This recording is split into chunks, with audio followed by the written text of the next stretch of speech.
Hi friends, எல்லோரும் நல்லா இருக்கீங்களா? அன்றைக்கி எங்கள் அண்ணா வீட்டில் மீன் எடுத்துகிட்டு வந்திருந்தாங்க. அதில் ஒரு பீஸ் மட்டும் எடுத்து நானும் எங்கள் அண்ணா குழந்தைங்க எல்லோரும் சேர்ந்து மினியேச்சர் குக்கிங் மாதிரி செய்யலாம் அப்படின்ட்டு ட்ரை பண்ணேங்க. அந்த வீடியோ தான் இது. எப்படி இருக்குன்னு பாருங்கள். ஒரு பீஸ் மீன் எடுத்துகிட்டு அதை இந்த மாதிரி சின்ன சின்னதாக கட் பண்ணிக்கிட்டேங்க. இது என்ன மீன்னா ஜிலேபி மீன் தாங்க.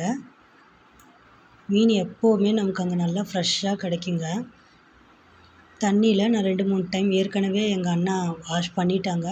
இருந்தாலும் நான் தண்ணியில் 2-3 டைம் வாஷ் பண்ணி எடுத்துக்கிட்டு அதில் உப்பு, கொஞ்சம் மிளகாத்தூள் மட்டும் மிக்ஸ் பண்ணி வாட்டர் 3த்தையும் சேர்த்து நல்லா இந்த மாதிரி மிக்ஸ் பண்ணிக்கிட்டேங்க. மிக்ஸ் பண்ணிவிட்டு அந்த கட் பண்ணி வச்சுருக்கிற மீன் துண்டையும் அதிலேயே போட்டு பரட்டி வச்சுட்டேன்.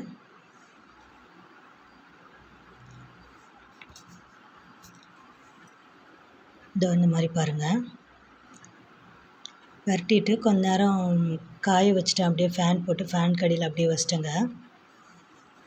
உப்பு, மிளகாத்தூள் எல்லாம் போடுறதெல்லாம் எங்கள் அண்ணா குழந்தைங்க தாங்க. நான் இது காரமாக இருக்குன்ட்டு நான் இதை பிசைஞ்சு கொடுத்தேன். அந்த மாதிரி பண்ணி எல்லாம் காய வச்சு எடுத்ததுக்கப்புறம் வெளியே இங்கே பாருங்கள், வாசலுக்கு தண்ணி தெளிக்கிறாங்க. அடுப்பு வைக்கிற இடத்துல தண்ணி தெளிச்சிட்டு எங்கள் அண்ணா குழந்தைங்க பாருங்கள் அடுப்பு மூட்டுறாங்க. சின்ன சின்ன கல் எடுத்துகிட்டு வந்து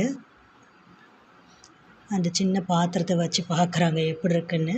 நான் பின்னாடி இருந்து இன்ஸ்ட்ரக்ஷன் கொடுத்துட்டே இருந்தேன். அந்த மாதிரி செஞ்சுட்டே இருந்தாங்க.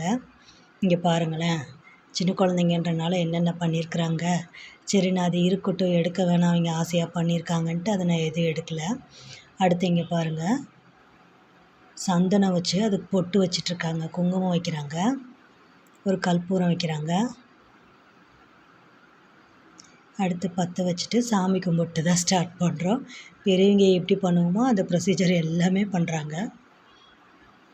இதெல்லாம் அவங்களோட மினியேச்சர் குக்கிங் பாத்திரங்க. இன்னும் நிறையா இருக்கும். அன்றைக்கி இந்த இவ்வளோ பாத்திரம் தான் கிடச்சிச்சு. அதில் விறகெல்லாம் வச்சு நெருப்பு பிடிக்க வச்சதுக்கப்புறம் பாத்திரம் வச்சுட்டு கொஞ்சம் ஆயில் ஊற்றி ஆயில் சூடானதுக்கப்புறம் நல்லா காய வச்சுருந்து அந்த மீன் பீஸ் எல்லாம் அதில் போடுறோங்க. எண்ணெயில் போட்டு எப்பயும் போல் நம்ம பொரிச்சு எடுத்துக்கலாம்.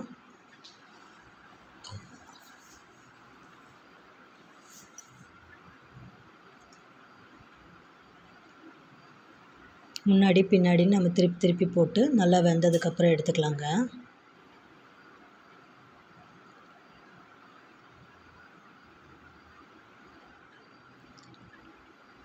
இந்த மாதிரி வெந்ததுக்கப்புறம் எடுத்துட்டுங்க, மறுபடியும் இன்னும் கொஞ்சம் மீன் துண்டு இருந்துச்சு, அதையும் எல்லாம் போட்டு இந்த மாதிரி ஃபுல்லாக பொரித்து எடுத்துக்கலாங்க. எடுத்து இந்த மாதிரி ஒரு சின்ன பாத்திரத்தில் வச்சுக்கலாம். ரொம்ப நல்லா இருந்துச்சுங்க. குழந்தைங்களோட சேர்ந்து செய்கிறனாலையோ என்னமோ தெரியல, உப்பு காரமெல்லாம் சும்மா ஒரு மதிப்பாக இவ்வளோ போடணும் அதே மாதிரியே போட்டாங்க. ஆனால் ரொம்ப டேஸ்ட்டாக இருந்துச்சு. கடைசியாக எல்லாருக்கும் ஒரு ஒரு துண்டு கொடுத்தோம். எல்லோரும் சாப்பிட்டு பார்த்துட்டு சூப்பராக இருக்குன்னாங்க. குழந்தைங்களோட சேர்ந்து எது செஞ்சாலுமே ரொம்ப நல்லா இருக்குங்க.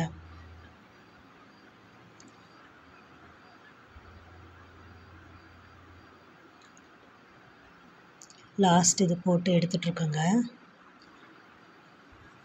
அவ்வளோதான், இருந்த மீன் துண்டு எல்லாமே போட்டு எடுத்துட்டோம். எதுவுமே ஆட் பண்ணல, வெறும் உப்பு, மிளகாத்தூள், தண்ணிங்க. 3த்தையும் மிக்ஸ் பண்ணி போட்டு பரட்டி கொஞ்சம் நேரம் காய வச்சுட்டு இந்த மாதிரி பொரிச்சு எடுத்தால் நல்லாயிருக்கும். இங்கே பாருங்கள், எல்லோரும் சாப்பிட்டு பார்த்துட்டு ரொம்ப நல்லா இருக்குன்னாங்க. இவ்வளோ நேரம் இந்த வீடியோ பார்த்ததுக்கு ரொம்ப நன்றிங்க. தேங்க்ஸ் ஃபார் வாட்சிங்.